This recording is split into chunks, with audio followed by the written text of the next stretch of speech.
Ayan, nakalabas ang unggoy. So, welcome back sa ating YouTube channel, Luz Adventure po. Please like, comment, and subscribe.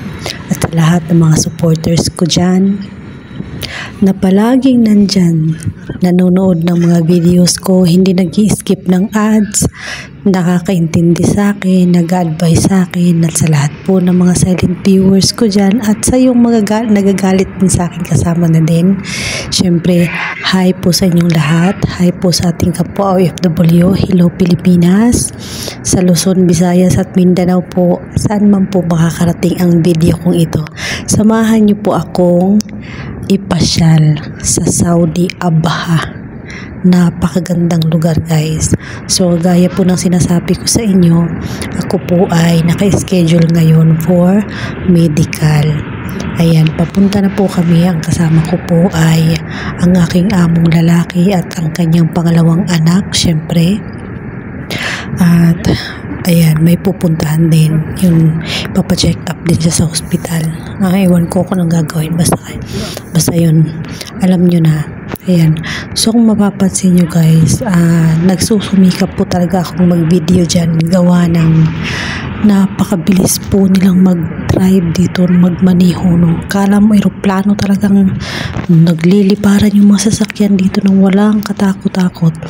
Kahit po ang lawak ng kanilang kalasada, makikita nyo guys, walang masyadong sasakyan o bibihira, kaya hindi pwedeng mangyari dito ang traffic. Unlike siguro kung mapunta ka sa city, meron namang traffic dito pag nasa city ka talaga, pero hindi rin pareha sa Maynila na napakatagal.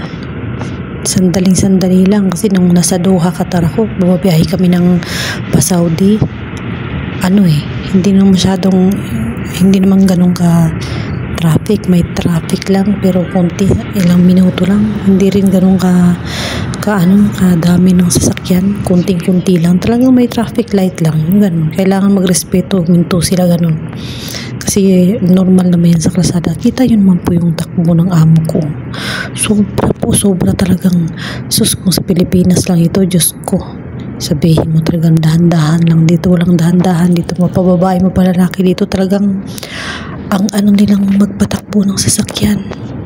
Talagang sabi ko nga, normal ba talaga to dito? Kasi nga pag natutulog ako, doon ako syempre yung kwarto ko nasa taas guys, no? Yan, pag umaalog, medyo na po yung cellphone ko medyo halos mabitaw-bitawan ko na.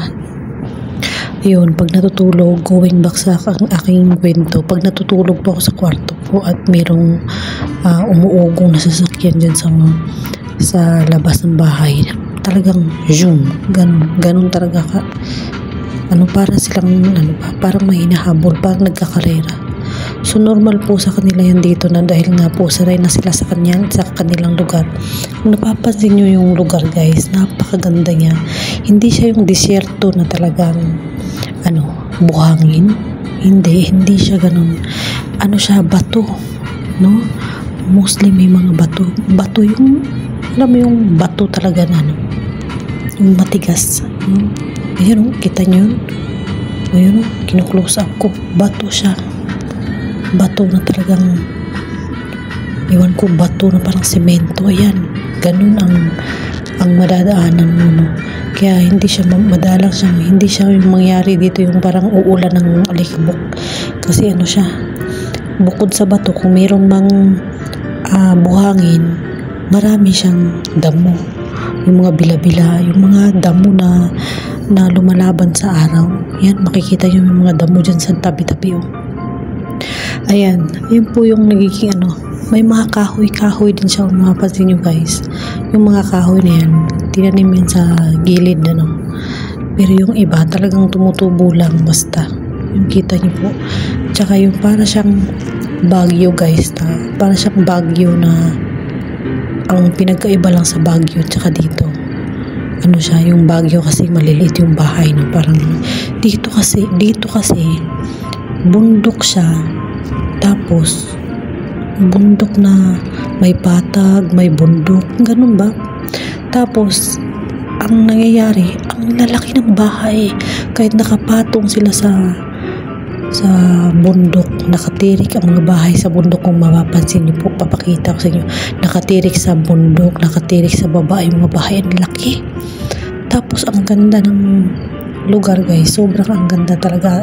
As in, na-amaze ako kasi galing po ako ng Kuwait. Hindi po ako nakakita ng ganitong lugar. Kita nyo, kinu-close up ko mga bahay po yan. Ang iba po dyan nasa bundok. Yung iba nasa baba.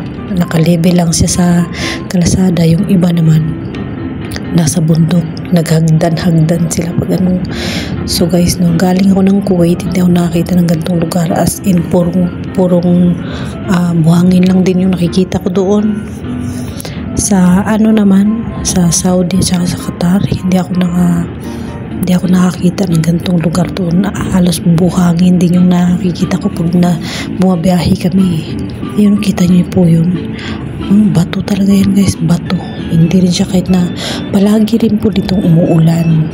Yun, parang sa lugar namin, parang Maragusan po. Parang Davao de Oro siya. Ganun to, kita mo na, laki ng building nila. Building na ano ba yun? Limutan ko, parang tubig yata yun. Yun, kita nyo, may mga damo-damo din. Mga damo talaga niya, hindi na green eh. Kaya kulay na siya, parang brown. Yan, kita nyo yung kalsada yan. May lupa dyan sa gitna. May mga damo-damo siya. Yan, lalaki ng bahay guys. Bahay lang yan ha, hindi yan building. Parang yung munisipyo dun sa amin. Bahay lang dito. Talagang, ay naku, ewan ko lang.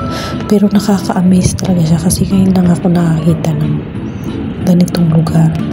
Nakaka-amaze siya kasi yung bahay. Hindi rin katulad ng Saudi, Qatar na ang lalaki ng bahay dito din. May kanya-kanyang design. Hindi siya katulad ng Saudi na halos isa lang ang design ng bahay nila. Ganun. Ay, isa lang ang kulay. Dito may mga kulay-kulay din yung bahay nila yun. May orange, may blue, yung ganun. Tapos, yung bahay ng Saudi, parang lahat naka-flat, no? Parang box. Dito guys, meron na silang bubong. Meron nilalagyan nila ng bubong. Kita nyo, ang daming damo-damo, ang daming kahoy-kahoy. Ang daming bahay. Kita nyo guys, close up ko ha. Hindi lang kasi ako masyadong makapag-close up talaga guys dahil nga yung sasakyan ng amo ko, yung salamin, hindi malinaw. Ang dami dumi. Yun, kaya pag kin-close up ko siya, plus salamin pa ng cellphone ko, malabo na. Ayun, malabo na. Yan. Yan, sorry po, medyo malog-alog talaga yan. Bahay din yan, tatayuin ng pakalaki. Di ba may kahoy-kahoy siya? Para talaga siyang guys. Yun nga, probinsya nga siguro siya dito. Ito nga yung sinasabi nila na probinsya ng Saudi. Pero kung probinsya man ito ng Saudi guys, napakagandang pagka-probinsya niya. Malamig yung klima, malamig, parang Davao de Oro lang siya. Hindi siya mainit. Tapos kaya po pala walang aircon yung aking kwarto. Yung bahay ng amo ko walang aircon eh. May aircon naman sa kwarto nila, kwarto ng mga bata, ganun. Pero yung sala, yung walang mga aircon. Yung kusina walang aircon. Kasi nga malamig. Yung kwarto ko nga walang aircon. Pero syempre, pag natutulog sila, nag-aircon din sila, hinihinaan lang nila yung mahinang temperatura lang. Kaya ako naman, pag dito sa kwarto ko, yun, nakabukas lagi yung bintana. As in, maganda siya guys. Meron pa siyang umuulan-ulan dito. Kung humangin, talagang mahangin, ganun. May nag-stop. Akala ko traffic yun. Hindi naman kami nata-traffic pala yun, nag-stop na. So, kinakat-cut ko ng video dito guys. At ayan, akala ko nga nakarating na kami. Yung pala, yung amo ko palaging bumababa. Ayun, sinama yung bumaba sila dun sa isang hospital. Ayan, dyan. Bahayan. Hindi ko alam saan nagpunta yung amo ko. Di ba guys, bonggang-bongga yung mga design ng bahay dito, napakaganda.